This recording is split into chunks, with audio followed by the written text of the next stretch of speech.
আসসালামু আলাইকুম, শুভ অপরাহ্ন। হেমন্তের মিষ্টি বিকেলে স্বাগত জানাচ্ছি বাংলা ভাষা সাহিত্য সংস্কৃতি চর্চা কেন্দ্র আয়োজিত প্রথম অনলাইন বিতর্ক প্রতিযোগিতা 2021-এর দ্বাদশ পর্বে। আপনাদের সঙ্গে আছি আমি শাহানা আক্তার শিলা, ইকবাল সিদ্দিকী কলেজের বাংলা বিষয়ের প্রভাষক। সুপ্রিয় সুধী, বিতর্ক ব্যক্তিকে আলোকিত হতে শেখায়, মুক্ত বুদ্ধি সম্পন্ন হতে শেখায়। বাংলা ভাষা সাহিত্য সংস্কৃতি চর্চা কেন্দ্র প্রথমবারের মতো অনলাইনে কলেজ এবং বিশ্ববিদ্যালয় শিক্ষার্থীদের জন্য আয়োজন করেছে বিতর্ক প্রতিযোগিতা 2021। আজ প্রতিযোগিতার দ্বাদশ পর্ব। বরাবরের মতোই অনলাইন বিতর্ক প্রতিযোগিতার সভাপতিত্ব করছেন প্রিন্সিপাল ইকবাল সিদ্দিকী। অনলাইন বিতর্ক প্রতিযোগিতায় 3 জন গুণী মানুষ আমাদের সাথে বিচারক হিসেবে সংযুক্ত রয়েছেন। বিচারক হিসেবে সংযুক্ত আছেন ভাওয়াল বদরে আলম সরকারি কলেজের বাংলা বিভাগের বিভাগীয় প্রধান, কবি ও সাংস্কৃতিক কর্মী অধ্যাপক অসীম বিভাকর। যুক্ত আছেন শিল্পকলা একাডেমির সম্মাননাপ্রাপ্ত গুণীজন বিশিষ্ট সাংস্কৃতিক ব্যক্তিত্ব জনাব লিয়াকত চৌধুরী। আমাদের সাথে আরো যুক্ত রয়েছেন বাংলাদেশ আবৃত্তি সমন্বয় পরিষদের সভাপতি মণ্ডলীর সদস্য, সম্মিলিত সাংস্কৃতিক জোটের তথ্য ও গবেষণা সম্পাদক এবং মুক্তধারা সংস্কৃতি চর্চা কেন্দ্রের প্রতিষ্ঠাতা জনাব রেজিনা ওয়ালি লিনা। সুপ্রিয় সুধী মণ্ডলী, বাংলা ভাষা সাহিত্য সংস্কৃতি চর্চা কেন্দ্র প্রথম অনলাইন বিতর্ক প্রতিযোগিতায় 2021-এর দ্বাদশ পর্বের বিষয় নির্ধারিত করেছে বিজ্ঞানের নতুন নতুন আবিষ্কারই সভ্যতা ধ্বংসের মূল কারণ। প্রস্তাবের পক্ষে বলবে বিএল কলেজ খুলনা, প্রস্তাবের বিপক্ষে বলবে ইকবাল সিদ্দিকী কলেজ গাজীপুর। চলুন আমরা আজকের বিতর্ক প্রতিযোগিতার বিতর্কিকদের সঙ্গে পরিচিত হয়ে নিই। বিতর্ক প্রতিযোগিতায় অংশগ্রহণকারী পক্ষ দল বিএল কলেজ খুলনা, তাদের দলের নাম বিএল কলেজ ডিবেটিং ক্লাব। পক্ষ দলের প্রথম বক্তা জেমিনা তিশা, তিনি পদার্থবিজ্ঞান বিভাগের 3য় বর্ষের শিক্ষার্থী। দ্বিতীয় বক্তা লামিয়া রহমান, তিনি ইংরেজি বিভাগের 3য় বর্ষের শিক্ষার্থী। এবং পক্ষ দলের দলনেতা ইরামণি মণ্ডল, তিনি পদার্থবিজ্ঞান বিভাগের 2য় বর্ষের শিক্ষার্থী। অপরপক্ষে বিপক্ষ দল ইকবাল সিদ্দিকী কলেজ গাজীপুর, তাদের দলের নাম দিগন্ত। বিপক্ষ দলের প্রথম বক্তা প্রীতি দেবনাথ, দ্বিতীয় বক্তা জেমিন সুলতানা মো এবং বিপক্ষ দলের দলনেতা শাহনাজ সোহানা। তারা প্রত্যেকেই ইকবাল সিদ্দিকী কলেজের দ্বাদশ শ্রেণীর বিজ্ঞান বিভাগের শিক্ষার্থী। সুপ্রিয় সুধী মণ্ডলী, বিতর্ক প্রতিযোগিতা শুরু করবে, চলুন আমরা জেনে নেই প্রতিযোগিতার নিয়মাবলী। ইকবাল সিদ্দিকী কলেজের ফেসবুক পেজ এবং ইউটিউব চ্যানেল থেকে প্রতিযোগিতাটি সরাসরি সম্প্রচার করা হচ্ছে। স্ট্রিমইয়ার্ডের মাধ্যমে সংযুক্ত হয়ে প্রত্যেক প্রতিযোগী অনলাইনে সরাসরি তার বক্তব্য উপস্থাপন করবেন। বিতর্কটি সনাতন পদ্ধতিতে হবে, অর্থাৎ বিতর্কের বক্তব্য চলাকালে প্রতিপক্ষ দলের কেউ কথা বলার সুযোগ পাবেন না। প্রত্যেক প্রতিযোগী 5 মিনিট সময় পাবেন। 4 মিনিট পর স্ক্রিনে আর মাত্র 1 মিনিট আছে এমন লেখা ভেসে উঠবে।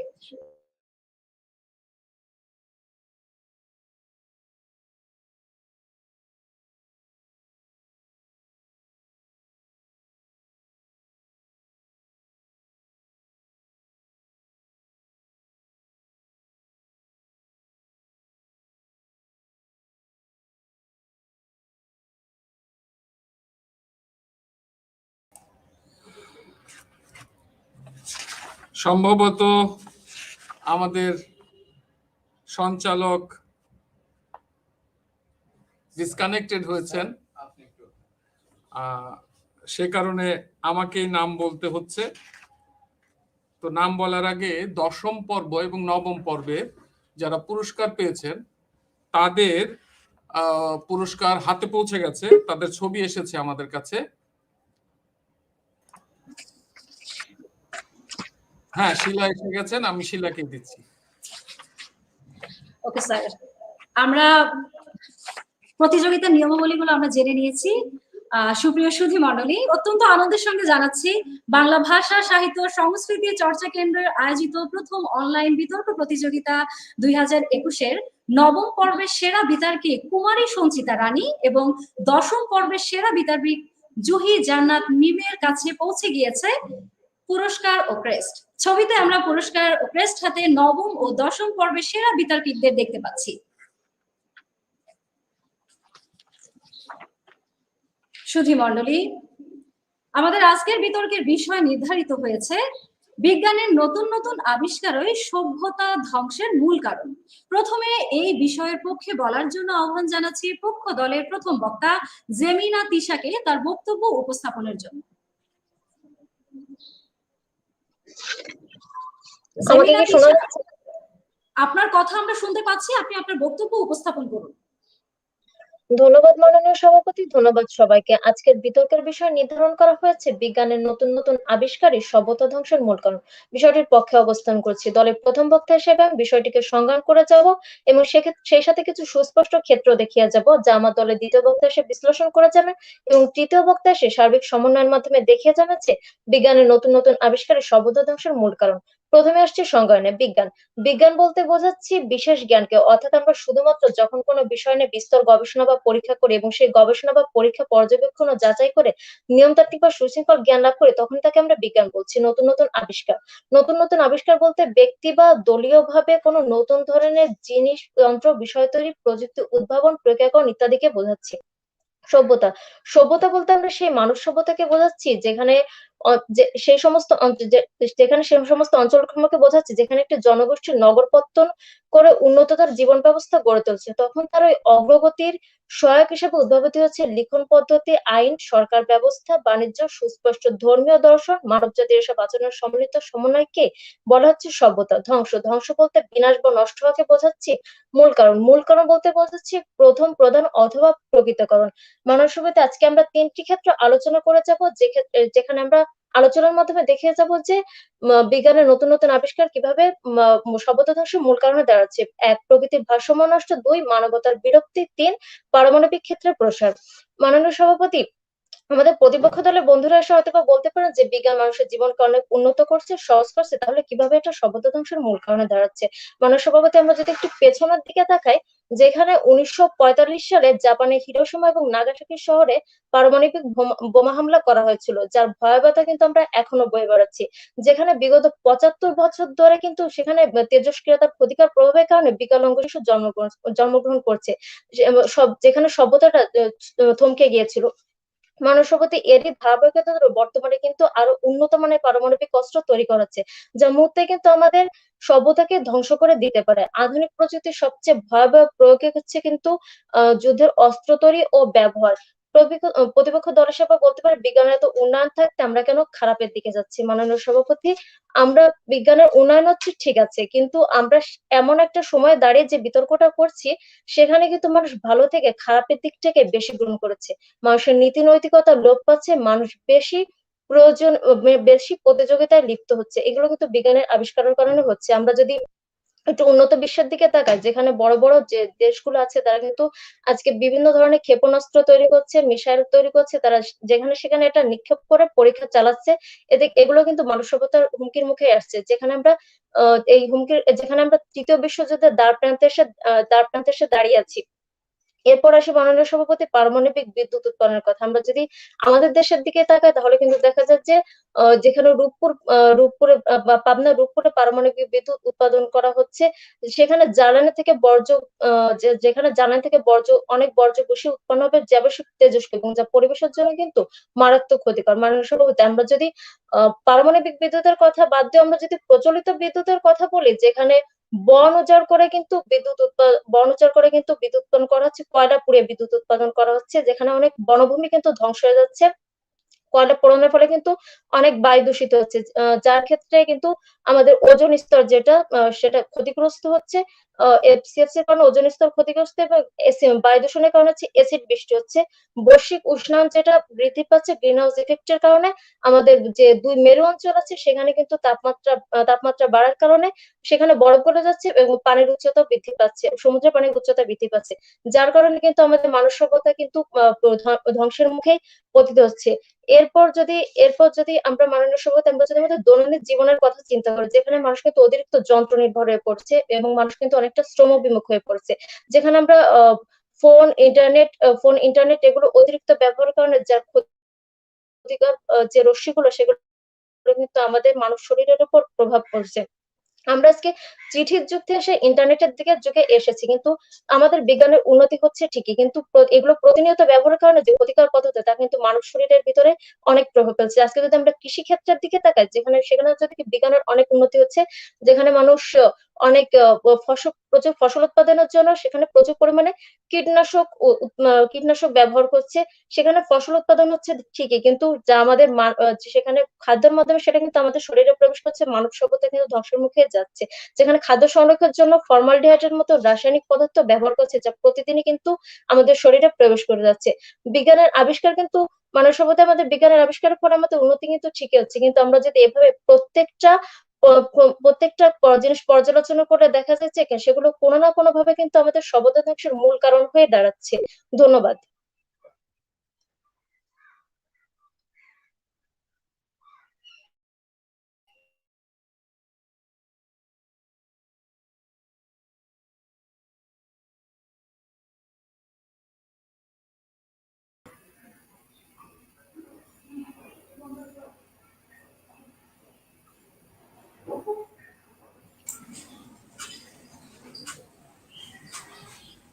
জেমিনা তিশা, অসীম। আচ্ছা, ধন্যবাদ জেমিনা তিশা। শেষ কথাগুলো শুনতে পারলাম না, তারপরে ধন্যবাদ। আমি জেমিনা তিশাকে দিচ্ছি 70।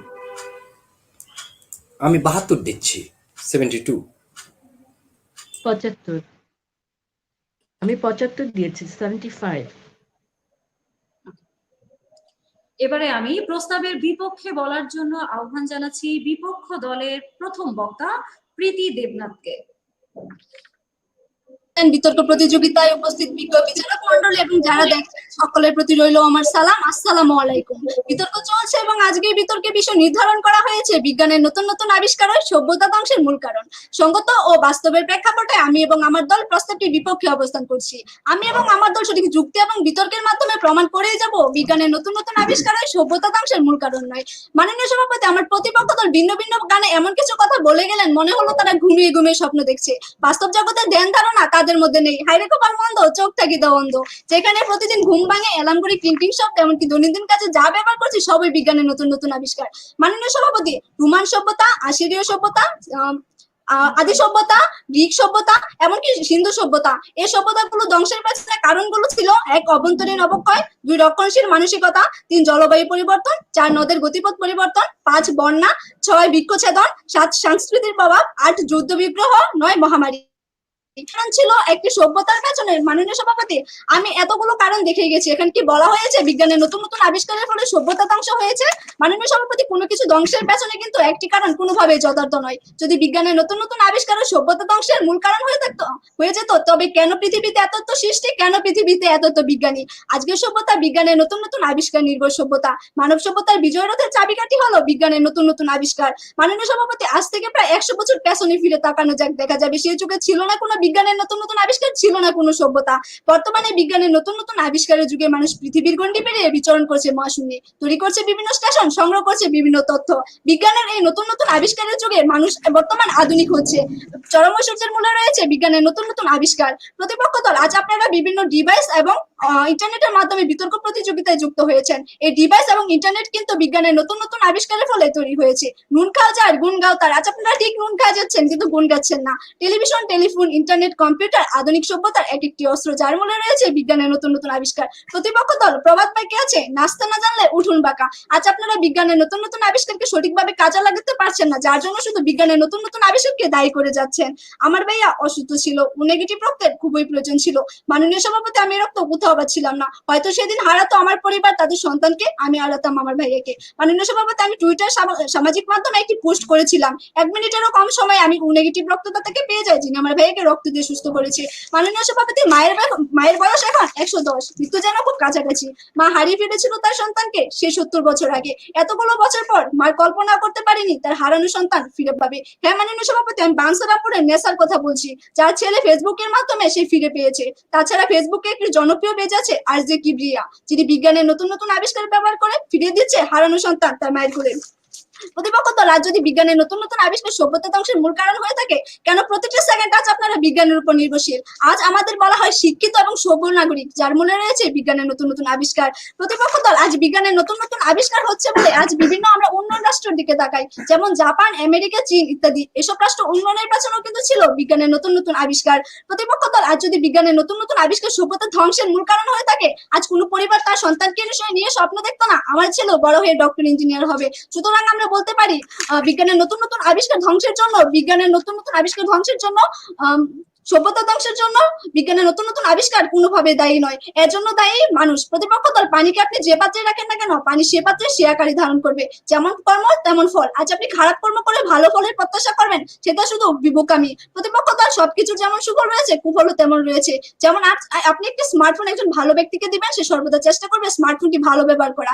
একই স্মার্টফোন যদি একজন চোরকে দেন, সে সর্বদা চেষ্টা করবে স্মার্টফোনটি চুরির কাজে ব্যবহার করা। এখানে দেখা যাচ্ছে আজ আপনি বিজ্ঞানকে যেভাবে পরিচালনা করছেন, বিজ্ঞান শিখ সেভাবে তার প্রভাব ফেলছে। ধন্যবাদ মাননীয় সভাপতি, ধন্যবাদ সবাইকে।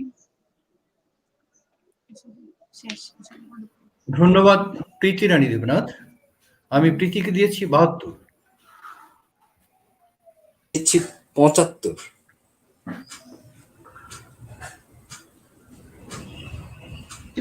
দিচ্ছি। আমি আরেকটু বেশি দিতে চাচ্ছিলাম, কিন্তু দেখা গেল ওর উচ্চারণের কারণে একটু ঠকে গেলাম আমি নিজেও। ঠিক আছে, 74। বিতর্কে যুক্তি তখনই সুন্দর ও সার্থক হবে যখন সেখানে জ্ঞান থাকবে। চমৎকার ও মনোমুগ্ধকর বিতর্ক উপভোগ করছি আমরা। বিতর্কের এ পর্যায়ে প্রস্তাবের পক্ষে বক্তব্য উপস্থাপনের জন্য আহ্বান জানাচ্ছি পক্ষ দলের দ্বিতীয় বক্তা লামিয়া রহমানকে তার বক্তব্য উপস্থাপনের জন্য। লামিয়া রহমান, আপনি আপনার মাইকটা আনমিউট করে না, আপনার কথা আমরা শুনতে পাচ্ছি না। আমি একটু সময়টা শুনতে চাচ্ছিলাম আরেকবার। আচ্ছা, আপনার জন্য সময় হচ্ছে 4 মিনিট। জি, ধন্যবাদ। সময় 5 মিনিট। সময় 5 মিনিট।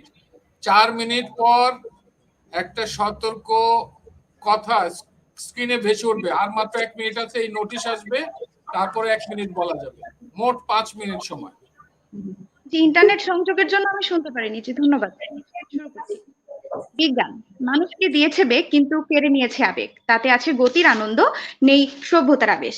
এই আশীর্বাদ রূপী বিজ্ঞান যে অভিশাপ হয়ে আমাদের সভ্যতাকে ধ্বংস করছে, সে সম্পর্কে বিস্তারিত বর্ণনা করতে আমাকে বক্তৃতা প্রদানে সুযোগ প্রদানের জন্য সর্বপ্রথম ধন্যবাদ জানাচ্ছি মাননীয় সভাপতিকে। সাথেই শুভেচ্ছা জানাচ্ছি উপস্থিত বিজ্ঞ বিচারক মণ্ডলীকে এবং আমার প্রতিপক্ষ দলকে। মাননীয় সভাপতি, আজকের বিতর্কের জন্য নির্ধারিত বিষয় এবং বিতর্ক চলছে যে বিষয়, সেটি হচ্ছে বিজ্ঞানের নতুন নতুন আবিষ্কারই সভ্যতা ধ্বংসের মূলে রয়েছে। পরিপূর্ণ যৌক্তিক কারণেই এর পক্ষে অবস্থান করছি দলীয়ভাবে। মাননীয় সভাপতি, সভ্যতা যার প্রাণকেন্দ্র হচ্ছে জনমানবের অধ্যুষিত নগরগুলো, এবং এই সভ্যতার অন্তর্ভুক্ত রয়েছে বাস্তব যন্ত্রপাতি, কারিগরি কলাকৌশল, যা কিনা মাননীয় সভাপতি বিজ্ঞানের কলুষিত প্রভাব দ্বারা মানব সভ্যতা বিলীনের জন্য প্রধান কারণ হিসেবে হয়ে দাঁড়িয়েছে। মাননীয় সভাপতি, আজকে আমার প্রতিপক্ষ দল বলে গেলেন যে সঠিক ব্যবহার করা হচ্ছে না বেঠিক ব্যবহার করা হয়েছে। তার জ্ঞাতার্থে একটি কথা বলে যাচ্ছি, মানব সভ্যতা এবং মানবকুলের কিন্তু অচির একটি আগ্রহ রয়ে যায় বিপক্ষ এবং নেগেটিভ জিনিসের উপরে। তারা কিন্তু কোনো জিনিসের সঠিক ব্যবহারটা বাদ দিয়ে ব্যাঠিক ব্যবহারটাকেই কিন্তু সব থেকে বেশি গ্রহণযোগ্য বলে মনে করে। আর এই ব্যাঠিক ব্যবহার এবং এই উপযোগী ব্যবহারটাই যে আপনার সভ্যতাকে কিভাবে ধ্বংসের মুখে ঠেলে দিচ্ছে, সেটি সম্পর্কে বিস্তারিত আজকে জানিয়ে যাব। মাননীয় সভাপতি, বিজ্ঞান মানুষকে যা দিয়েছে তার থেকে বেশি নিয়েছে কেড়ে। বিজ্ঞানের আলোয় যেমন আলোকিত হচ্ছে, তেমনিও কিন্তু মাননীয় সভাপতি বিজ্ঞানের অভিশাপে আজকে ধ্বংসস্তূপে পরিণত হচ্ছি আমরা। মাননীয় সভাপতি, আমার প্রথম বক্তা কিছু ক্ষেত্র রেখে গেছেন, সেই ক্ষেত্রতে চলে যাব সর্বপ্রথম। মাননীয় সভাপতি, প্রথমে বলে যাচ্ছি বিজ্ঞান কিভাবে আমাদের পরিবেশের ভারসাম্য নষ্ট করছে, কিভাবে পরিবেশের ভারসাম্য নষ্ট করে আমাদের এই যে আপেম ও মানব সভ্যতাকে পরিপূর্ণভাবে ধ্বংসস্তূপের দিকে ধাবিত করছে। পরিবেশের ভারসাম্য কিভাবে বিজ্ঞান নষ্ট করছে, সর্বপ্রথম একটি বলে যাব, দুবাইয়ের উদাহরণ দিব। মাননীয় সভাপতি, দুবাইতে কৃত্রিম ভাবে মেঘ তৈরি করে সেখান থেকে বৃষ্টি আনার ব্যবস্থা চলছে। ইভেন মাননীয় সভাপতি, কিছুদিন আগেও দুবাইতে কৃত্রিমভাবে বৃষ্টি যখন আনা হয়েছিল তখন দুবাইয়ের কি বেহাল দশা হয়েছিল সে সম্পর্কে আমাদের সবারই ধারণা আছে। পুরো দুবাইটি একটি বন্যা স্তূপে পরিণত হয়ে গিয়েছিল। তখন কি মানব সভ্যতা বা মানব জীবনের জন্য সেটি ক্ষতিকারক হয়ে দাঁড়ায়নি মাননীয় সভাপতি? এই কারণে কি যথেষ্ট নয় বিজ্ঞানের যে বিজ্ঞান মানব সভ্যতাকে আসলে ধ্বংসের দিকে ঠেলে নিয়ে যাচ্ছে? এর পরবর্তীতে দেখুন মাননীয় সভাপতি, আবার বলছি দুবাইয়ের কথা, দুবাইতে অ্যান্টার্কটিকা থেকে সরাসরি ভাবে বিজ্ঞানের আবিষ্কার জাহাজ দ্বারা বড় বড় বরফের টুকরো কেটে কেটে আনা হচ্ছে। তার পরিণতিতে কি হচ্ছে? তার পরিণতিতে হচ্ছে বরফের গলনের ফলে সেখান থেকে কিছু ভয়ঙ্কর নতুন নতুন জীবাণু আরো বের হচ্ছে। মাননীয় সভাপতি, এক করোনা ভাইরাসের জন্য আমাদের সমগ্র পৃথিবী কি পরিমাণে বেহাল দশা যে ভোগ করছে সেটি সবারই দৃশ্যমতে, সবাই সেটা দেখতে পাচ্ছে। কিন্তু পরবর্তীতে এই যে নতুন নতুন আরো জীবাণুগুলো আসছে সেটি সামলানোর জন্য কি বিজ্ঞান আর কোন পদক্ষেপ গ্রহণ করবে বা সেটি কত বেশি যৌক্তিক হবে সেটি কিন্তু দেখা যাচ্ছে না মাননীয় সভাপতি। কেন দেখা যাচ্ছে না এবং সেখান থেকে কি হতে পারে? একটি ধারণা করা হচ্ছে যে তৃতীয় বিশ্বযুদ্ধ কিন্তু হবে এই যে আপনার জীবাণু দিয়ে তৈরি যে অস্ত্র সেগুলো দিয়ে তৃতীয় বিশ্বযুদ্ধ হওয়ার সম্ভাবনা কিন্তু থেকে যাচ্ছে মাননীয় সভাপতি। তারপরে এবং কি হচ্ছে মাননীয় সভাপতি, আজকে বিজ্ঞান নির্মিত বা বিজ্ঞান নির্ধারিত যে কারখানাগুলো রয়েছে সেখান থেকে বিপুল পরিমাণে কার্বন নিঃসরণ হচ্ছে এবং কার্বন নিঃসরণের জন্য উত্তপ্ত আবহাওয়া সৃষ্টি হচ্ছে, যেটির ফলশ্রুতিতে আমরা কি দেখতে পাচ্ছি? আমরা দেখছি আমাজন এবং অস্ট্রেলিয়াতে দাবানলের সৃষ্টি হয়েছে মাননীয় সভাপতি, পুড়ে গিয়েছে হাজার হাজার গাছ। এবং মাননীয় সভাপতি, আমাজনে যে ক্ষুদ্র ক্ষুদ্র গোষ্ঠীরা রয়েছে তাদের জীবনযাত্রার মানও কিন্তু হুমকির মুখে পড়েছে এবং তারাও কিন্তু অনেকে এই আগুনের জন্য তাদের জান দিতে হয়েছে মাননীয় সভাপতি। মাননীয় সভাপতি, কি হচ্ছে? সমুদ্রপৃষ্ঠের উচ্চতা বাড়ছে এবং হচ্ছে বিশ্বের সর্বোচ্চ যে অভিশাপ এখন কার্বন নিঃসরণটি বেড়ে যাচ্ছে মাননীয় সভাপতি। তারপরে দেখুন মাননীয় সভাপতি, জীবনযাত্রার মান কিভাবে ব্যাহত হচ্ছে। আজকে মানুষ বেশি তৈরি করছে রোবোটিক্স টেকনোলজি, যা কিনা মানুষের পরিবর্তে ব্যবহার করা হচ্ছে মাননীয় সভাপতি। এবার দেখুন জাফর ইকবাল স্যারের একটি মানবী বইয়ের একটি চরণের কথা মনে পড়ে যাচ্ছে যে কিছুদিন পরে এমন একটি সময় আসবে পৃথিবীতে যখন কিনা মানুষই আসলে রোবটের হাতে বা টেকনোলজির হাতে মানুষ শাসিত হবে। কৃত্রিম বুদ্ধিমত্তা বিজ্ঞানের একটি আকুল অবদান, যেখানে কিনা মাননীয় সভাপতি ধারণা করা হয় কৃত্রিম বুদ্ধিমত্তা নির্ধারণের জন্য বা সঠিকভাবে কাজ করার জন্য এটি এতটাই দক্ষ এবং এই যদি পরবর্তীতে ভুলবশত ব্যবহার করা হয় তাহলে সেটি মানব সভ্যতা বিলীনের জন্য দায়ী হয়ে দাঁড়াচ্ছে।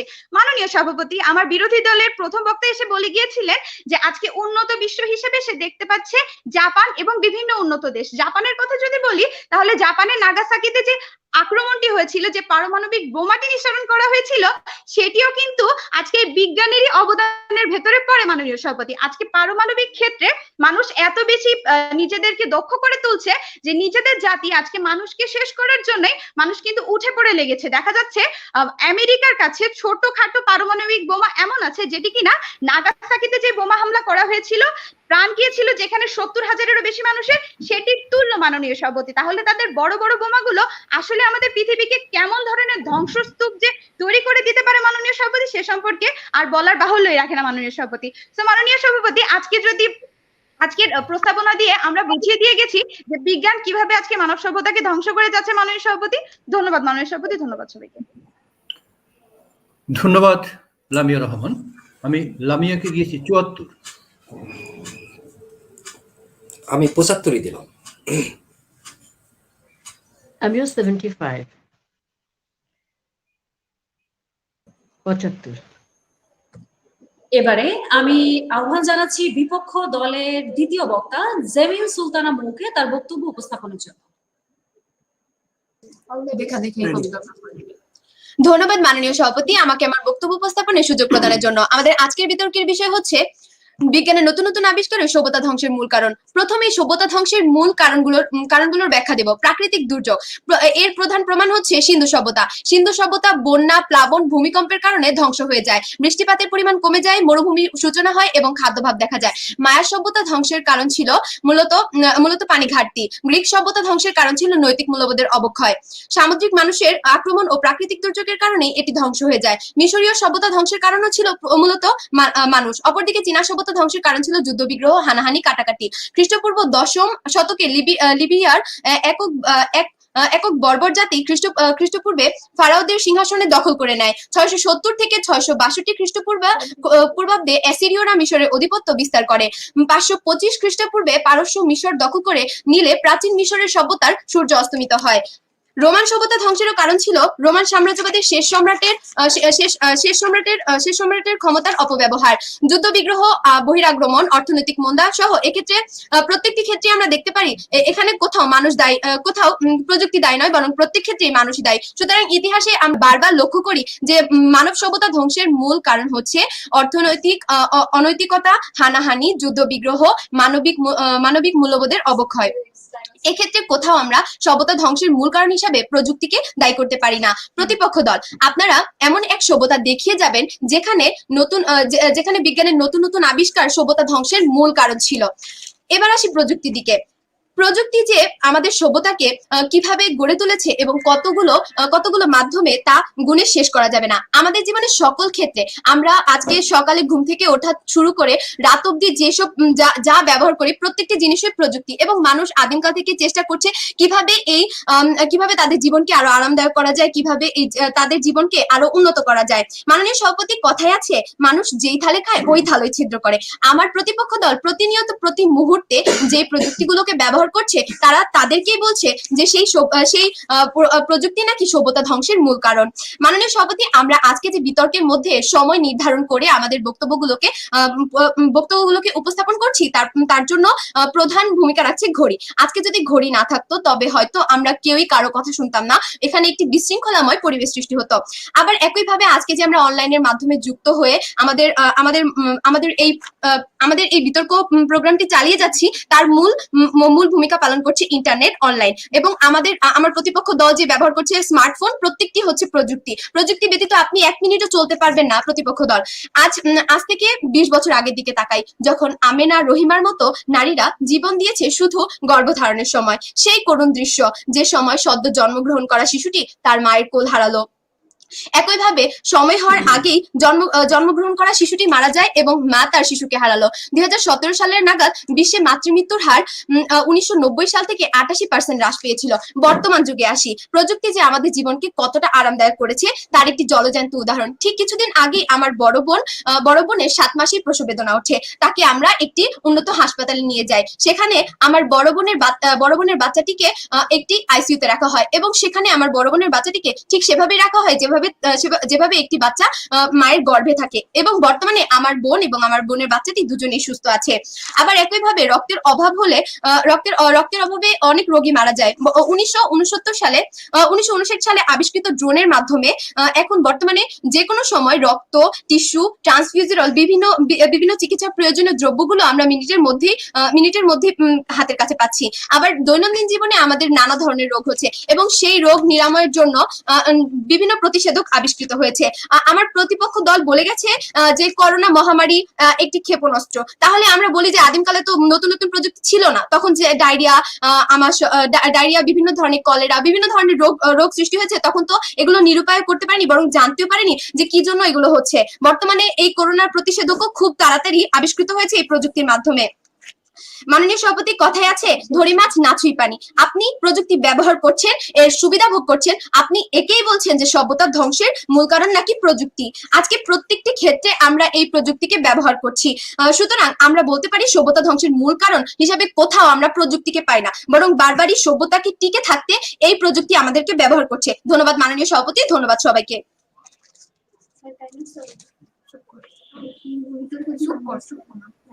ধন্যবাদ জেমিন সুলতানা মৌ। আমি মৌকে দিয়েছি 75। আমি 74। আমি 78 দিয়েছি। 78।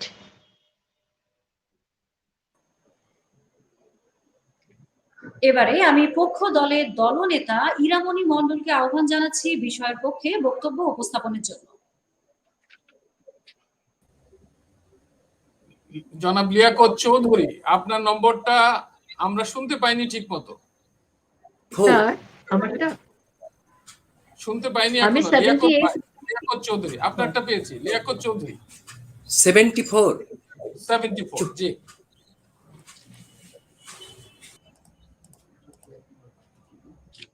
পক্ষ দলের আচ্ছা, দলনেতা ধন্যবাদ। ইরামণি মণ্ডল, আপনি কি শুনতে পাচ্ছেন? আমার কথা কি শোনা যাচ্ছে ম্যাম? আপনার কথা শোনা যাচ্ছে, আপনি আপনার বক্তব্য উপস্থাপন করুন। ধন্যবাদ মাননীয় সভাপতি, আমাকে এই মহান ফ্লোর প্রদানের জন্য। মাননীয় সভাপতি, দেখুন আজকের আমাদের বিতর্কের বিষয় নির্ধারণ করা হয়েছে যে বিজ্ঞানের নতুন নতুন আবিষ্কারই সভ্যতা ধ্বংসের মূল কারণ। মাননীয় সভাপতি, আমি দুজন বক্তারই কথা শুনলাম আমার প্রতিপক্ষ দলের। তারা আসলে কি করলেন, তারা হচ্ছে সভ্যতা ধ্বংসের কারণগুলো দেখিয়ে গেলেন, কিন্তু খুবই অস্পষ্ট ভাবে। তারা দুইজনই বক্তৃতা দিয়ে গেলেন এভাবে যে আমরা আজকে বিজ্ঞানের জন্য কি পাচ্ছি, আমরা আজকে বিজ্ঞানের জন্য কতটুকু অবদান আমরা পাচ্ছি। কিন্তু মাননীয় সভাপতি, আজকের এই বিতর্কটা ছিল কোথায়? মাননীয় সভাপতি, সভ্যতা ধ্বংসের মূল কারণটা কোনটা, আমরা আজকে খুঁজে বের করার চেষ্টা করছি। মাননীয় সভাপতি, আমরা আমাদের জায়গা থেকে মনে করি যে এই যে বিজ্ঞানের যে নতুন নতুন আবিষ্কারটা হচ্ছে, সেই আবিষ্কারের কারণে এই সভ্যতাটা ধ্বংসের মুখে এগিয়ে যাচ্ছে। আর তার পিছনে যে মূল যে কারণটা মাননীয় সভাপতি, সেই মূল কারণ হিসেবে আমরা নির্ধারিত করেছি মাননীয় সভাপতি বিজ্ঞানের এই নতুন নতুন আবিষ্কার। মাননীয় সভাপতি, আমরা তো বিজ্ঞানের অবদানকে অস্বীকার করছি না। তারা প্রথম থেকেই বলে যাচ্ছেন যে বিজ্ঞানের কারণে আমরা বিভিন্ন ধরনের নতুন প্রযুক্তি সম্মুখীন হচ্ছি, বা আমরা আমাদের প্রত্যেকটা ক্ষেত্রে আমরা বিজ্ঞানকে ব্যবহার করছি। অবশ্যই আমরা মেনে নিচ্ছি যে বিজ্ঞানের প্রত্যেকটা ক্ষেত্রে আমরা বিজ্ঞানকে ব্যবহার করছি, কিন্তু মাননীয় সভাপতি, এই যে বিজ্ঞানের ব্যবহারের কারণে, অতিরিক্ত ব্যবহারের কারণে যে প্রভাবটা আমাদের পৃথিবীর মধ্যে বর্তাচ্ছে এবং পৃথিবী জুড়ে পুরো মহাকাশ জুড়ে বর্তাচ্ছে মাননীয় সভাপতি, এই জায়গাটাতে কিন্তু মাননীয় সভাপতি পুরো সভ্যতাটা নিশ্চিহ্ন হয়ে যাচ্ছে। মাননীয় সভাপতি, চলে যাবো মাননীয় সভাপতি যুক্তরাষ্ট্রের পপুলার স্টাডিজ ইন বায়োলজির অধ্যাপক পল এরলিকের একটা কথা থেকে। তিনি বলে গেছেন বর্তমানে আমরা সর্বকালের সবচেয়ে ধ্বংসাত্মক 6ষ্ঠ ধাপে অবস্থান করছি, যেখান থেকে আগামী প্রায় 30 থেকে 40 দশকের মধ্যে পৃথিবীর ধ্বংস হয়ে যাওয়ার বা মানব সভ্যতা ধ্বংস হয়ে যাওয়ার একটা একটা সম্ভাবনা দেখা যাচ্ছে। মাননীয় সভাপতি, তারপরে যদি আমি চলে যাই হার্ভার্ড বিশ্ববিদ্যালয়ের অধ্যাপক অ্যাবি লোয়েবের কাছে, তিনি বলেন যে যেদিন মানুষ প্রযুক্তির শীর্ষে পৌঁছে যাবে, সবচেয়ে উন্নত প্রযুক্তি ব্যবহারে অভ্যস্ত হয়ে উঠবে, সেদিন থেকেই মানুষের আসলে যে ধ্বংস, সেই ধ্বংস লীলা খেলাটা শুরু হবে। মাননীয় সভাপতি, বিশেষজ্ঞদের মতে 2050 সালের মধ্যে পৃথিবী ধ্বংস হয়ে যাওয়ার একটা সম্ভাবনা দেখা দিচ্ছে। তার মূল কারণ কি মাননীয় সভাপতি? তার মূল কারণ হিসেবে আমরা দেখিয়ে গেছি মাননীয় সভাপতি যে বৈশ্বিক উষ্ণায়নটা যেটা হচ্ছে আমাদের পৃথিবীতে, বা এই যে বরফ গলে যাচ্ছে, বা এই যে পারমাণবিক অস্ত্রগুলো বা পারমাণবিক যুদ্ধগুলো হচ্ছে। মাননীয় সভাপতি, এই পারমাণবিক যুদ্ধগুলো কিভাবে হচ্ছে? মাননীয় সভাপতি, পারমাণবিক অস্ত্রের কারণে, যার কারণে কিন্তু মাননীয় সভাপতি আমাদের প্রথম বক্তা এবং দ্বিতীয় বক্তা দুজনই দেখিয়ে গেছেন যে হচ্ছে জাপানের হিরোশিমা এবং নাগাসাকিতে কি হয়েছে। মাননীয় সভাপতি, তারপরে যদি আমরা বলি আমেরিকা এবং সোভিয়েত ইউনিয়নের মধ্যে যে কিউবা মিসাইল যে সংকটটা মাননীয় সভাপতি, এই কিউবা মিসাইল সংকটের মাধ্যমে 1962 সালে পৃথিবী ধ্বংসের মুখে পড়ে গিয়েছিল মাননীয় সভাপতি। ওই মিসাইলটা যদি ফেলা হতো মাননীয় সভাপতি, আজ অব্দি আমরা বেঁচে থাকতে পারতাম না মাননীয় সভাপতি। একটা মিসাইল যখন একটা পুরো পৃথিবীকে ধ্বংস করে দিতে বাধ্য মাননীয় সভাপতি, সেখানে এটাই কি মূল কারণ হতে পারে না মাননীয় সভাপতি? তারপরে মাননীয় সভাপতি তারা সিন্ধু সভ্যতা, মায়া সভ্যতা, মৃগ সভ্যতা, বিভিন্ন ধরনের সভ্যতার কথা আনলেন। মাননীয় সভাপতি, এই সভ্যতাগুলো আদতে ঠিক কোন কারণে নিশ্চিহ্ন হয়েছে, সেটার কোনো প্রপার কোনো অ্যালিগেশন কোথাও দেওয়া হয়নি মাননীয় সভাপতি। তারা যে কোথা থেকে এই ধরনের তথ্যগুলো এনেছেন, তার কোনো প্রপার সূত্র তারা দিয়ে যেতে পারেননি মাননীয় সভাপতি। তারা বিভিন্ন ধরনের কারণ দেখিয়ে গেলেন, কিন্তু মূল কারণটা কি, সেই কারণটা তারা কেউ বলে গেলেন না মাননীয় সভাপতি। আজকের আমরা কথা বলছি মূল কারণ নিয়ে, যে আসলে বিজ্ঞানের আবিষ্কারের মাধ্যমে সভ্যতা ধ্বংস হচ্ছে কিনা, এটাই আজকে আমাদের মূল কারণ মাননীয় সভাপতি। আমরা যদি সভ্যতা ধ্বংসের কয়েকটা জায়গা বলি, সভ্যতা যে মানুষের ধ্বংস হচ্ছে, এটার যে মূল কারণটা মাননীয় সভাপতি, এই মূল কারণটা হচ্ছে যে আপনি অ্যান্টার্কটিকা এবং আপনি যদি গ্রিনল্যান্ডের দিকে তাকান, সেই গ্রিনল্যান্ডের ইতোমধ্যে 3 ভাগের 2 ভাগ বরফ গলে গেছে মাননীয় সভাপতি। তারপরে আমরা যদি দেখি মাননীয় সভাপতি যে মৌমাছি বর্তমানে 3% থেকে জায়গায় 1% হয়ে দাঁড়িয়েছে মাননীয় সভাপতি। এই যে মৌমাছি কমে যাচ্ছে, বিশেষজ্ঞদের মতে এই যে মৌমাছি যত কমবে মাননীয় সভাপতি পরাগায়নে, কারণ পুরো পৃথিবীর যে গাছপালার পরাগায়নে সব থেকে বেশি সাহায্য করে মৌমাছি মাননীয় সভাপতি। মৌমাছি যখন কমে যাবে মাননীয় সভাপতি, মৌমাছি যদি নিশ্চিহ্ন হয়ে যায় মাননীয় সভাপতি, পৃথিবীর মানুষ হয়তোবা 3 থেকে 4 বছরও হয়তোবা বেঁচে থাকতে পারবে না, তাদের সভ্যতা বিনষ্ট হবে মাননীয় সভাপতি। এটা বিশেষজ্ঞদের মতামত। তারপরে মাননীয় সভাপতি, আমরা যে জায়গাগুলো আসলে দেখিয়ে যাওয়ার চেষ্টা করেছিলাম যে আমাদের জীবনমান নষ্ট হচ্ছে, আমরা রোবোটিক্স এর উপরে নির্ভর করছি মাননীয় সভাপতি, যেটা আমাদের মানবী গল্পের মাধ্যমে উদাহরণ দিয়ে গেলেন আমাদের দ্বিতীয় বক্তা সুন্দর করে। জিনিসটা হচ্ছে এরকম যে আপনি যখন একটা সভ্যতাকে আপনি বাঁচিয়ে রাখতে চান, আমরা বিজ্ঞানের অবদান নিয়ে কিছু বলছি না মাননীয় সভাপতি, কিন্তু বিজ্ঞানের অবদানের কারণে কি হচ্ছে, যে কার্বন নিঃসরণটা হচ্ছে, কার্বন নিঃসরণকে আপনি ঠেকাতে পারছেন, যেখানে আমাদের পৃথিবী কিছুদিন পরে ধ্বংস হয়ে যাওয়ার দ্বার প্রান্তে, সেখানে আপনি কিভাবে একমাত্র বিজ্ঞানের মাধ্যমে এই জিনিসটাকে আপনি করতে পারেন, বা আপনি যে বলছেন যে মাতৃমৃত্যু হ্রাস হচ্ছে, বা আপনার হচ্ছে শিশুরা আরো বেশি চিকিৎসা ক্ষেত্রে উন্নয়ন হচ্ছে, আমরা মেনে নিচ্ছি চিকিৎসা ক্ষেত্রে অনেক উন্নয়ন হচ্ছে, কিন্তু আদতে এই সভ্যতাকে টিকিয়ে রাখার জন্য বিজ্ঞান ঠিক কতটুকু অবদান অবদান রেখেছে, এই সভ্যতাকে টিকিয়ে রাখার জন্য বর্তমানে বিজ্ঞান ঠিক কতটুকু পদক্ষেপ গ্রহণ করেছে, এটা কিন্তু প্রশ্নবিদ্ধ। মানব সভ্যতা এই পুরো জায়গাটা যদি আমরা বিশ্লেষণ করি তাহলে আমরা দেখতে পাই যে বিজ্ঞানের এই আবিষ্কারগুলোই মূলত যে মানব সভ্যতাকে ধ্বংসের মুখে ঠেলে দিচ্ছে মানব সভ্যতা। আমরা যদি আগ্নেয়গিরির অগ্নুৎপাতের কথা চিন্তা করি, আগ্নেয়গিরির অগ্নুৎপাত, যে আগ্নেয়গিরিটা মাত্র 4টা সুপার আগ্নেয়গিরি রয়েছে পৃথিবীতে, আর 500টা আগ্নেয়গিরি অন্যান্য আগ্নেয়গিরি রয়েছে। এই 4টা সুপার আগ্নেয়গিরির একটা আগ্নেয়গিরিও যদি ফুলে ফেপে ওঠে মানব সভ্যতা, পৃথিবী কেন সূর্য পর্যন্ত আপনার মানে ক্ষতিগ্রস্ত হবে। সেখানে মানব সভ্যতা একমাত্র গ্লোবাল ওয়ার্মিং মানব সভ্যতা এই বৈশ্বিক উষ্ণায়ন কিন্তু এই আগ্নেয়গিরি লাভাকেও কিন্তু উদ্গীরণ করতে সাহায্য করছে মানব সভ্যতা। সর্বোপরি যদি আমরা দেখি মানব সভ্যতা এই বিজ্ঞানের আবিষ্কার এই সভ্যতাকে ধ্বংসের মুখে ঠেলে নিয়ে যাচ্ছে মানব সভ্যতা। এই একটা কারণে মানব সভ্যতা আমরা মনে করি যে বিজ্ঞানের আবিষ্কারই একমাত্র নতুন আবিষ্কারই সভ্যতা ধ্বংসের মূল কারণ। আপনারা যে কারণগুলো দেখে যাচ্ছেন এর মধ্যে মূল কারণটা কি সেটা খুঁজে বের করুন, তাহলে হয়তো আপনারাই বিতর্কে জিতে যাবেন। ধন্যবাদ মানব সভ্যতা, ধন্যবাদ সবাইকে। ধন্যবাদ ইরামণি মণ্ডল। আমি ইরামণিকে দিয়েছি 83। আমি 80। আমি 85।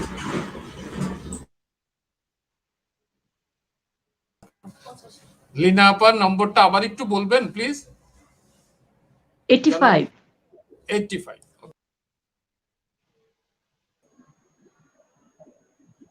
একজন বিতর্কিক, একজন বাকশিল্পী। প্রতিযোগীদের বিতর্ক শুনে তাদের বাকশিল্পী হিসেবে অভিহিত করা যায়। আজকের বিতর্কের বিষয় বিজ্ঞানের নতুন নতুন আবিষ্কারই সভ্যতা ধ্বংসের মূল কারণ। প্রস্তাবের বিপক্ষে বলার জন্য আজকের প্রতিযোগিতার শেষ বক্তা এবং বিপক্ষ দলের দলনেতা শাহনাজ সোহানাকে আহ্বান জানাচ্ছি তার বক্তব্য উপস্থাপনের জন্য। আসসালামু আলাইকুম। ধন্যবাদ মাননীয় সভাপতি আমাকে আমার বক্তব্য পেশ করার সুযোগ করে দেওয়ার জন্য। আজকে আমাদের বিতর্কের বিষয় ছিল বিজ্ঞানের নতুন নতুন আবিষ্কারই সভ্যতা ধ্বংসের একমাত্র মূল কারণ। অর্থাৎ এই ক্ষেত্রে কিন্তু রশ্মি যুক্ত হয়ে কিন্তু বিজ্ঞানের আবিষ্কারকে সভ্যতা ধ্বংসের একমাত্র মূল কারণ হিসেবে চিহ্নিত করা হয়েছে। মাননীয় সভাপতি বিপক্ষে অবস্থান করছি। মাননীয় সভাপতি আমি এতক্ষণ যাবৎ প্রতিপক্ষের প্রতিটি বক্তার বক্তব্য শুনলাম এবং তারা সকলেই কিন্তু শুধুমাত্র পারমাণবিক বোমার কথা বলে গেছেন এবং তার দ্বারা যে বিশ্বের যে ক্ষতিগুলো হয়েছে সেগুলো কিন্তু তারা শুধুমাত্র বিশ্লেষণ করে গেছেন। প্রতিপক্ষের প্রথম বক্তা শুধুমাত্র বিজ্ঞানকে কি কি করেছেন, কি কি দোষগুলো করেছে বা খারাপ প্রভাবগুলো ফেলেছেন সেগুলোই কিন্তু ব্যাখ্যা করে গেছেন। যথাযথ কোনো যুক্তি দিয়ে কিন্তু এটা প্রমাণ করতে পারেনি যে বিজ্ঞানের নতুন নতুন আবিষ্কার সভ্যতা ধ্বংসের একমাত্র মূল কারণ। মাননীয় সভাপতি তাদের দলের দলনেতা বলে গেছেন যে এখন পর্যন্ত কেউই কিন্তু সভ্যতা ধ্বংসের মূল কারণকে এলিগেশন করতে পারেনি। অর্থাৎ তারাই কিন্তু আজকের বিতর্কের বিষয়টিকে কিন্তু পুরো পাল্টে দিয়েছেন। কেননা মাননীয় সভাপতি গত 20 নভেম্বর কিন্তু আমি নয়াদিগন্তের একটি পত্রিকাতে জানতে পেরেছি যে কোনো একটি মাত্র নির্দিষ্ট কারণে কখনো কোনো উন্নত সভ্যতা ধ্বংস হতে পারে না। যেখানে গবেষকরা কোনো নির্দিষ্ট কারণ খুঁজে পাচ্ছে না সেইখানে প্রতিপক্ষরা কিভাবে শুধুমাত্র বিজ্ঞানের নতুন নতুন আবিষ্কারকে একমাত্র কারণ বলতে পারে। মাননীয় সভাপতি আল্লাহ তাআলা পবিত্র আল কোরআনে বলে দিয়েছেন যে আর কত সভ্যতাকে আমি ধ্বংস করেছি তাদের পূর্বে, তুমি দেখতে কি পাও তাদের কোনো নাম নিশানা, শুনতে কি পাও তাদের কোনো দীর্ঘশ্বাস। তেমনি মাননীয় সভাপতি প্রতিটি সভ্যতার কিন্তু পতন হবে, সেটা হোক বা কোনো একটি কারণ বা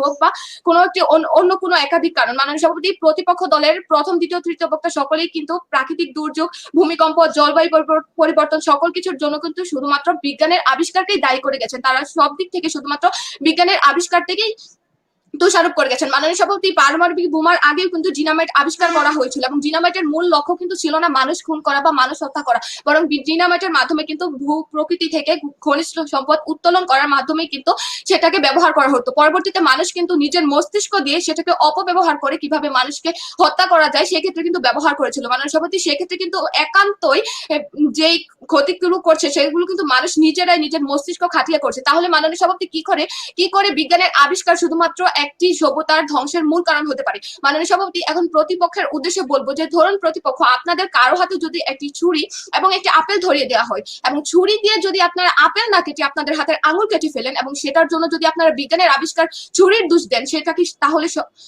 যুক্তিযুক্ত হবে নাকি সেটা আপনাদের সচেতনতার অভাব বা প্রয়োগের অভাব বা দক্ষতা সহকারে সেটা আপনারা ব্যবহার করতে পারেননি, সেজন্য কিন্তু সেটা আপনাদের একান্ত ব্যক্তিগত প্রবলেম। তেমনি মাননীয় সভাপতি আমরা ডক্টর যখন ছুরি দিয়ে অপারেশন করে তখন একজন মানুষের প্রাণ জীবন বাঁচায় এবং তেমনি যদি একজন সন্ত্রাস থাকে তখন কিন্তু তার জীবন হারায়। তেমনি মাননীয় সভাপতি বিজ্ঞানের আবিষ্কারে কিন্তু ভালো এবং খারাপ দুটো সাইডে রয়েছে এবং মানুষ যদি ভালোভাবে ব্যবহার করে তাহলে সেটা ভালো ফল দেয় এবং যদি সেটা খারাপ ভাবে ব্যবহার করে তাহলে সেটা খারাপ ভাবে ফল দেয়। মাননীয় সভাপতি প্রতিপক্ষ দল আরো বলেছেন যে বিভিন্ন দুবাইয়ের কথা বলেছেন, বিভিন্ন জাপানের কথা বলেছেন। তারা হয়তো এটা দেখেননি যে বিংশ শতাব্দী শেষ হওয়ার আগে কিন্তু 1990 সালের দিকে মানুষের প্রতি মানুষের অমানবিকতা থেকে 167 থেকে 175 বিলিয়ন মানুষের মৃত্যু হয়েছিল, এবং এর মূল কারণ ছিল মানুষের প্রতি মানুষের অমানবিকতা, ধর্মবিশেষ, জাতি ধর্মবিদ্বেষ এবং ভূমি, প্রকৃতি ইত্যাদির প্রতি অধিকার লাভের প্রতিযোগিতাই ছিল কিন্তু এই হত্যাকাণ্ডের মূল কারণ। তাছাড়া মানুষের প্রতি আমরা যদি দেখি 21 শতকের শুরুর দিকে কিন্তু বিভিন্ন প্রাকৃতিক দুর্যোগ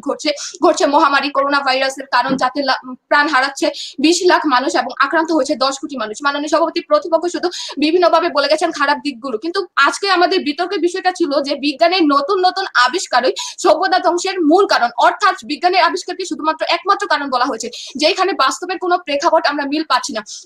মাননীয় সভাপতি চীনের সিচুয়ান প্রদেশে মাত্র ভূমিকম্পের কারণে কিন্তু 69,000 মানুষ মৃত্যুবরণ করেছিল এবং ক্ষতির কারণ হয়েছিল 20 লক্ষ $। মানে সভাপতি আরো যদি দেখি যে চট্টগ্রামে পাহাড় ধসে মারা গিয়েছিল 53 জন মানুষ এবং সড়ক দুর্ঘটনায় মারা গিয়েছিল 43 জন স্কুল শিক্ষার্থী। মানে সভাপতি তেমনি কিন্তু আমাদের এই কাজগুলো কারা করছে? মাননীয় সভাপতি মানুষ কিন্তু নিজেরাই নিজেদের ব্যবহার করছে এবং সেই জন্যই কিন্তু তারা নিজেদের ধ্বংস ধেয়ে আনছে। তাহলে মাননীয় সভাপতি আমরা বলতে পারি না যে বিজ্ঞানের আবিষ্কার নয়, বরং সভ্যতা ধ্বংসের একমাত্র মূল কারণ মানুষ নিজেদের ধ্বংসের নিজেরাই নিজেদের ধ্বংসের কারণ ডেকে আনছে। মাননীয় সভাপতি তাছাড়া প্রতিপক্ষ বারবার বিভিন্ন ভাবে যুক্তি দিতে গিয়েও কিন্তু তারা আমাদের পক্ষে কথা বলে ফেলেছেন। তারা এটা প্রমাণ করতেই পারেননি যে বিজ্ঞানের নতুন নতুন আবিষ্কারই সভ্যতা ধ্বংসের একমাত্র কারণ। মাননীয় সভাপতি মহাকাশ বিজ্ঞানীরা এটাও প্রমাণ করে দিয়েছেন যে মহাকাশকে ঘিরে আসছে 3টি বড় ধরনের গ্রহাণু, এবং যে কোনো সময় এই গ্রহাণু 3টির সাথে যদি পৃথিবীর সংঘর্ষ হয় তাহলে কিন্তু মানব সভ্যতার এক বড় ধরনের ক্ষতি হতে পারে। যেখানে বিজ্ঞানীরা এটা প্রমাণ করে দিয়েছেন যে কোনো সময় ঘটনাটি ঘটতে পারে, সেখানে প্রতিপক্ষ কি করে বলতে পারলো যে বিজ্ঞানের আবিষ্কারের কারণে শুধুমাত্র সভ্যতাটা ধ্বংস হতে পারবে। মাননীয় সভাপতি আমরা কিন্তু আশা করি আজকের প্রতিযোগিতা যারা দেখছি সকলেই কিন্তু আমরা সচেতন ব্যক্তি এবং সচেতন ভাবেই প্রযুক্তির ব্যবহার করছি বলে কিন্তু আমাদের উপর খারাপ প্রভাবটা পড়ছে না। যদি পড়তো তাহলে হয়তো আজ এই পর্যন্ত আমরা আসতে পারতাম না। আজও কিন্তু আমাদের বিজ্ঞান না থাকার কারণে কিন্তু আমরা বনে জঙ্গলে গাছের ফলমূল খেয়েই কিন্তু আজকে আমাদের ঘুরে ফেরাতে হতো।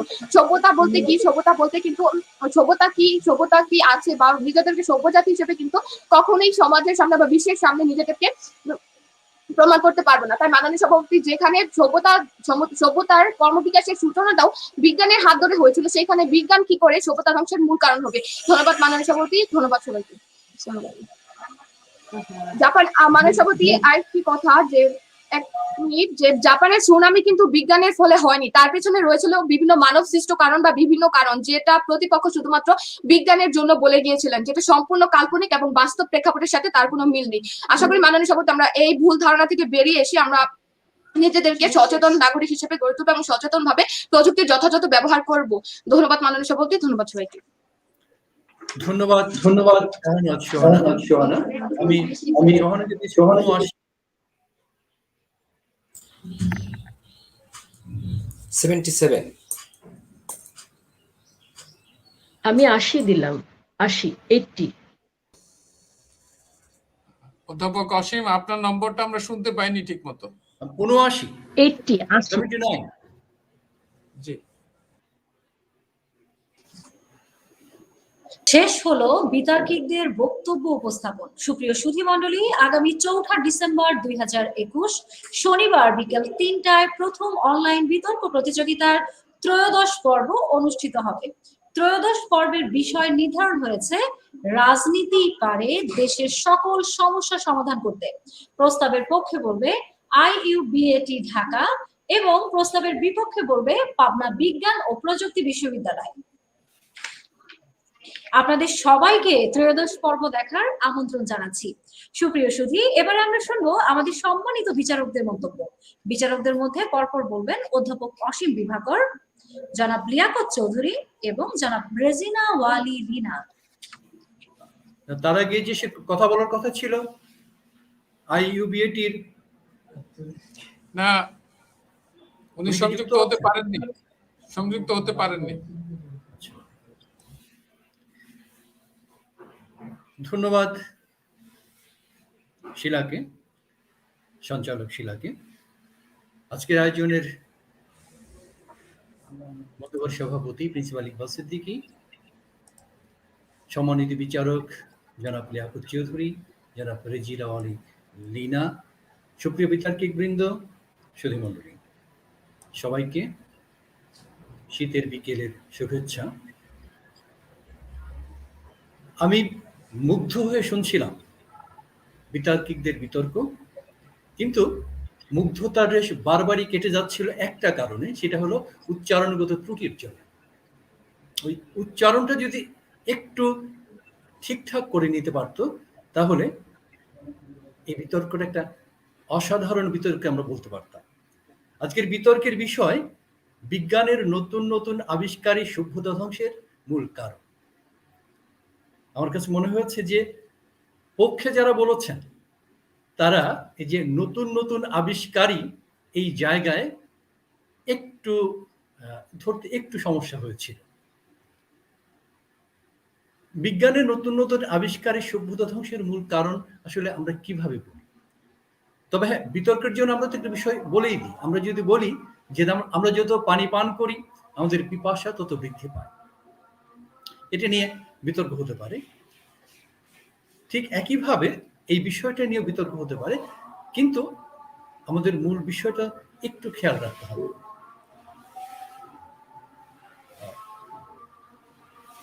কি আবিষ্কার হবে সেটি তো নির্ভর করে কোন বাস্তবতায় আমি আবিষ্কারটা করতে চাচ্ছি, কিংবা আমরা বলি যে প্রয়োজনই, মানে প্রয়োজন থেকে আবিষ্কারটা হয়। এবং আমরা যখন কোনো বিপদে পড়ি বা আমাদের সভ্যতা যখন সংকটে পড়ে, তখনই কিন্তু বিজ্ঞানীরা সেই সংকট থেকে উত্তরণের জন্য একটা কিছু আবিষ্কার করে। আবার অন্যদিকে যখন পরাশক্তিগুলোর মধ্যে সংঘর্ষ শুরু হয়, সংঘাত তৈরি হয়, তখনও নতুন নতুন আবিষ্কার হয়। কারণ আমরা সভ্যতাকে সংকট থেকে বাঁচাবার জন্য যে আবিষ্কারগুলো করব, সেগুলো নিশ্চয়ই সভ্যতা ধ্বংস করবে না। আবার পরাশক্তিগুলোর মধ্যে যে দ্বন্দ্বের ভিত্তিতে যে আবিষ্কারটা হয়, সেটি আমাদের জন্য, সভ্যতার জন্য একটা হুমকি হয়ে দাঁড়ায়। কাজে এই বিষয়গুলো আমরা যেন মাথায় রাখি, যেন আমরা একেবারে গয়রহভাবে না বলি যে না, বিজ্ঞান মানেই ধ্বংস, বিজ্ঞান মানেই সর্বনাশ। দুপক্ষের জন্য অনেক অনেক শুভেচ্ছা। আমরা ভবিষ্যতে আরো তথ্য সমৃদ্ধ, প্রমিত উচ্চারণে বিতর্ক শুনতে পাবো, এরকম একটি আশাবাদ ব্যক্ত করে আমার কথা শেষ করছি। সবাইকে ধন্যবাদ, সবাই ভালো থাকবেন। অসীম বিভাকর, অধ্যাপক অসীম বিভাকর, আপনাকে সুন্দর বক্তব্য রাখার জন্য সঞ্চালন বোধহয় আমি করে ফেলেছি। তো আজকের আয়োজনের মাননীয় সভাপতি, আপনার মাধ্যমে বক্তব্য শুরু করি। আছেন রেজিনা ওয়ালি লিনা, বিতার্কিক বৃন্দ, তারা আমার খুবই সুপ্রিয়, এবং সুধী মণ্ডলী, সঞ্চালক, আপনাদের সবাইকে ধন্যবাদ জানাই। অসম্ভব একটি কার্যকরী একটি বিতর্কের বিষয় এটি। অসীম যেখানে শেষ করেছিলেন যে গয়রহভাবে যেন আমরা না বলি, মানে বিপক্ষ দলের শেষ বক্তা কিন্তু আমাদেরকে একটু স্মরণ করিয়েছে, নোট করেছি আমি, যে একটা সভ্যতা ধ্বংসের নানাবিধ কারণ থাকতে পারে, একাধিক কারণ থাকতে পারে, শুধু একটি কারণই যথেষ্ট নয়। তবু একটি কারণ মানেই হচ্ছে এক চক্ষু হরিণের মতো নয় কি, মেবি হতে পারে সেরকম একটা ব্যাপার। যাই হোক, বার্ট্রান্ড রাসেল, মানবিক বিজ্ঞানী, সমাজ বিজ্ঞানী বলেন, দার্শনিক বলেন, তিনি বলছেন একবার যে আমরা যে ম্যাটেরিয়াল গতভাবে যে পজিশনটা করছি, অর্জন করছি, এটা সভ্যতা নয়। তাহলে কি তিনি বলতে চাইলেন যে সভ্যতার ভিতরে কালচার শব্দটি, সংস্কৃতি শব্দটি, কৃষ্টি শব্দটি এখানে নেই? সত্যি একটি ভাববার বিষয়। একাধিক বিতার্কিক এই বিষয়ের উপরে কিন্তু নজর দিয়েছেন। রবীন্দ্রনাথ আমাদের সর্বকালের সেরা একজন, বাংলাদেশের, ভারতের, এই উপমহাদেশের একজন, বলতে পারবো আমাদের মহান শিল্পী, বিশ্বকবি। তিনি কিন্তু সভ্যতার সংকটের কথা বললেন। তিনি বললেন যে সভ্যতার সংকটটা কোথায় কোথায় আছে। সেখানেও কিন্তু অনেক সংস্কৃতিগতভাবে অনেক কিছু কারণ বের করতে চেষ্টা করেছিলেন। কিন্তু সবচেয়ে বড় কথা বলেছিলেন যে আমাদের ভিতরে একটা ওল্ড ন্যাশনালিজম কাজ করছে। এই ন্যাশনালিজমটা যদি না হয় তাহলে আমরা বাঁচবো, নাইলে বাঁচবো না। তিনি বোধহয় একেবারে নাজিদের কথা ভেবে টেবে নানান দিকে ভেবে টেবে কথাগুলো বলছিলেন। এগুলো সেখানেও লক্ষ্য করি যে সাংস্কৃতিক ব্যাপারটা তার লক্ষ্যের ভেতরে ছিল, যে আমাদের ভেতরে এটা নাই। তা না হলে যদি এটা না থাকে তাহলে সভ্যতার ব্যাপারটা কি হবে, আর নাই বা কি হবে। কিন্তু এই কথাটাকে আমি নিজে কন্ট্রাডিক্ট করব একটু পরে। হকিং, যিনি আমার খুব প্রিয় একজন বিজ্ঞানী, আপনারা জানেন হকিং এর কথা, তিনি কিন্তু সতর্ক করে দিয়েছিলেন 200 বছর লাগবে এই পৃথিবী এই ধ্বংস হওয়ার জন্য, অন্য গ্রহে চলে যাও, অন্য গ্রহ দেখো। তার জন্য আবিষ্কার কিন্তু করা হয়েছে, চাঁদে কিন্তু জমি লিজ দেওয়া হচ্ছে, বিক্রি করাটা হচ্ছে। এটা কিন্তু হাসির কথা নয়, এটা বাঁচবার কথা, অস্তিত্বের কথা কিন্তু এসে গেছে আমাদের।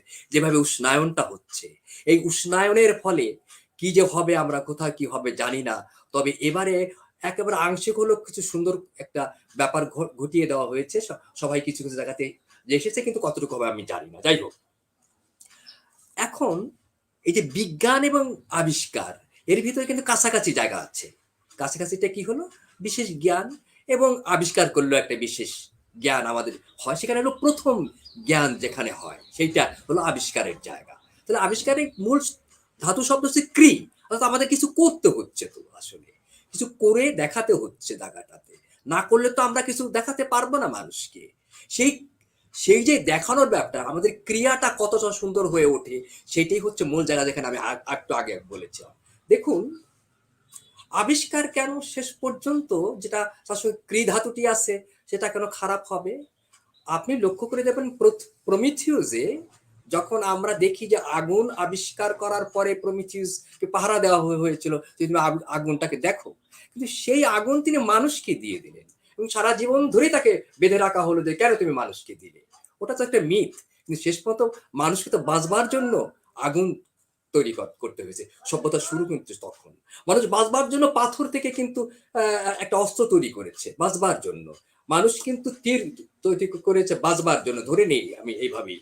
তাহলে আবিষ্কারটা আমাদের কিন্তু বাঁচবার জন্য তৈরি করা হয়, সংঘবদ্ধভাবে একটা জায়গা তৈরি করতে দেওয়া হয়, একটা সমাজ, একটি ইতিহাস, একটি রাষ্ট্র তৈরি করতে দেওয়া হয়। সেখানে কেন এটা হবে? আপনি লক্ষ্য করুন, আমাদের যে ধানের ব্যাপারটা আসছে সেটাও কিন্তু আবিষ্কার।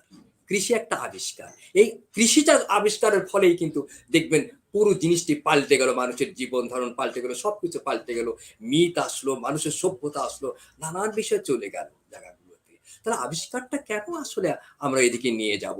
তাহলে কি বলবো বার্ট্রান্ড রাসেলের কথা, সভ্যতার ভিতরে সংকট রয়েছে এই সেখানে, যেখানে সংস্কৃতি নেই, সেই জায়গাটা আসলে আমাদেরকে দেখতে হচ্ছে। সত্যি সত্যি যদি আমরা প্রাচীন জায়গাতে চলে যাই তাহলে দেখবো সত্যি সত্যি প্রযুক্তি, যদি বলেন আপনি এই জায়গাতে যদি আপনি কনফাইন করেন জায়গাটাতে প্রযুক্তির কথা ওভাবে বলাও হয় নাই। বিজ্ঞানের কথা নানান ভাবে, যে কোনো জিনিসের বিজ্ঞান হতে পারে, একটি ছন্দ হতে পারে। বৈদিক যুগে যখন শ্লোক নির্মাণ করে, দেবতা তৈরি করে, তখন কিন্তু সেটাও একটা আবিষ্কার। ছন্দও কিন্তু একটা আবিষ্কার। তাহলে আমাদের মানে যে কোনো একটা মানে কবিতার নতুন ছন্দ তৈরি করাও কিন্তু একটা আবিষ্কার। এই আবিষ্কারের বাইরে কিন্তু কোনো কিছুই নয়, সেখানে আসলেই বিজ্ঞান কাজ করে। যদি তাই হয়ে থাকে তাহলে আমরা সেদিকে কেন যাচ্ছি? আপনি লক্ষ্য করে দেখবেন, মহাভারতের কুরুক্ষেত্র যখন যুদ্ধ তৈরি হচ্ছে, আমি ধ্বংসের জায়গাটা দেখতে চাচ্ছি, তখন কিন্তু শেষের দিকে সবাই গদা, সবাই তীর এটা ব্যবহার করছে, ওর জন্য সাংঘাতিক তীরন্দাজ। কিন্তু কৃষ্ণ যখন চক্র প্রয়োগ করলেন, চক্র দিয়ে যখন ছুড়ে দিলেন, তখন আর মানুষের মাথা কেটে এই হয়ে যাচ্ছে। অর্থাৎ মহাভারতের একটা ডিসাইসিভ যুদ্ধ কিন্তু হয়ে গেল, সেটাও কিন্তু অস্ত্র। আপনার প্রতিটি ক্রুসেড লক্ষ্য করে দেখেন, রক্তের বন্যা বইয়ে দিয়েছে, সেখানে কিন্তু রক্ত। সুলেমানের নাটক দেখতে দেখতে, সিনেমা দেখতে দেখতে মনে হয়েছে যে সুলেমান যদি তার রাজ্য টিকানোর জন্য নতুন নতুন আবিষ্কার না করতেন অস্ত্র দিয়ে, তাহলে কিন্তু জয়লাভ করতে পারতেন না।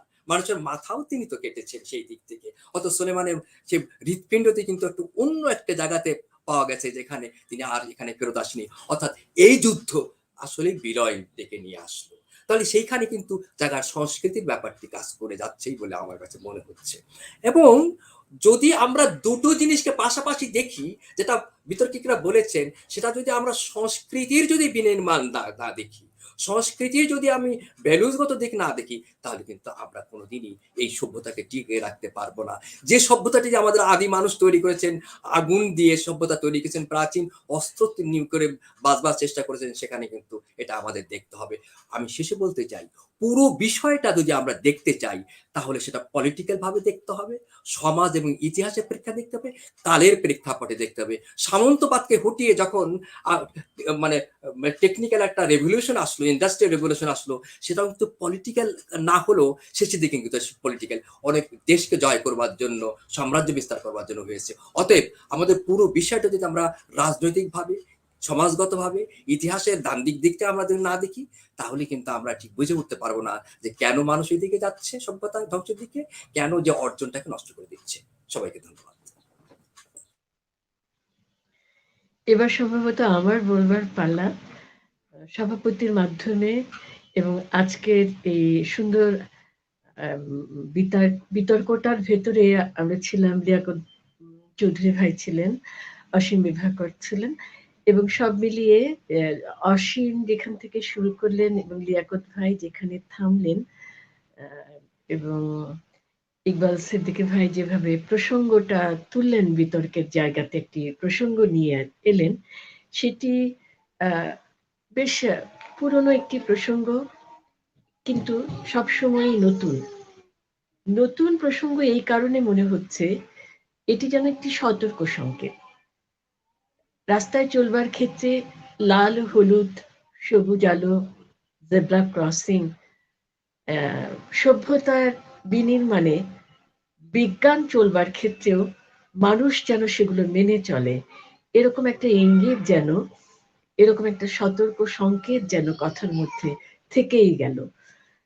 বিজ্ঞান, যখন আমরা করোনাক্রান্ত হচ্ছিলাম সারা বিশ্ব, তখন আমরা বলছিলাম যদি বিজ্ঞান জেতে আমরা প্রাণে বেঁচে যাব, এবং বিজ্ঞান জিতলো। আমরা গৃহবন্দী মানুষরা প্রাণের স্পন্দন ফিরে পেতে আবার পুরো পৃথিবীটাকেই কর্মমুখর করে তুললাম। তো সেখানে বিজ্ঞানকে অস্বীকার করি কি করে? বিজ্ঞান তো প্রয়োজনকে, যেটি অসীম বিভাকর বললেন, যে বিজ্ঞান তখনই দরকার হয়ে পড়ে, প্রযুক্তি তখনই দরকার হয়ে পড়ে যখন মানব সভ্যতা সংকটে পড়ে, এবং সেই সংকট উত্তরণের একটি সিঁড়ি হিসেবে বিজ্ঞান আমাদেরকে পথ চলতে সাহায্য করে। এবং সভ্যতার শুরু থেকেই বিজ্ঞান ছিল, তার মানে বিজ্ঞানের ভিতরে প্রেমও আছে, জ্ঞানও আছে। প্রেমটা মানব প্রেম, এবং জ্ঞানটা আবিষ্কারের জন্য, প্রযুক্তি নির্মাণের জন্য মানুষই ব্যবহার করছে। এবং সেই ব্যবহারের ম্যানুয়ালটা যদি আমরা না জানি, তখনই ঝামেলা হয়ে যায়। অপ্রস্তুত হাতে একটি সাংঘাতিক সুন্দর জিনিস খুব ক্ষতিকারক হয়ে উঠতে পারে। সেই জায়গা থেকে প্রস্তুত বিশ্ব সভ্যতায় প্রস্তুত মানুষও তো দরকার। সেই মানসিকতার জায়গায় আমাদের যা কিছু আটকে ফেলে, সেটা হলো অন্ধ কুসংস্কার, ধর্মীয় গোঁড়ামি, দুর্বল পক্ষপাতিত্ব। এগুলো থেকে ঊর্ধ্বে উঠে যদি সবার উপর মানুষত্ব এবং মানুষের প্রয়োজনে যা কিছু মানুষ নির্মাণ করে তার যথার্থ ব্যবহার সত্য, সেই জায়গাটিতে যদি অধিকাংশ মানুষ যুক্ত হতে পারি, এবং মানুষের ভেতরেও তো ধ্বংসাত্মক বিষয় রয়েছে, লোভ, হিংসা, ঘৃণা, স্পর্শকাতরতা এবং একগুঁয়ে মনোভাব, এগুলোর প্রয়োগে মানুষ যদি নিজের ভেতরে আরেকটি বিজ্ঞান যুক্ত করতে পারতো, যে এগুলো নিয়ন্ত্রণ কিভাবে করবে, যেটি সাধকরা করে থাকেন, যেটি মনোনিয়ন্ত্রণের জায়গাতে সাধকরা দিয়ে থাকেন, মানুষের সৌম্য জায়গাটিতে আনবার জন্য, জ্ঞানের তপস্যার জন্য, মানুষকে ভালোবাসবার জন্য, ক্ষণ আয়ু এই জীবনটাতে আরেকটি দীর্ঘ আয়ুর মানব সভ্যতাকে রেখে যাবার জন্য মানুষ যে কাজগুলো করে, তার পক্ষেই সভ্যতা থাকুক, বিজ্ঞান থাকুক, সেই প্রত্যাশা রেখে সবাইকে ধন্যবাদ জানিয়ে আমার বক্তব্য শেষ করছি।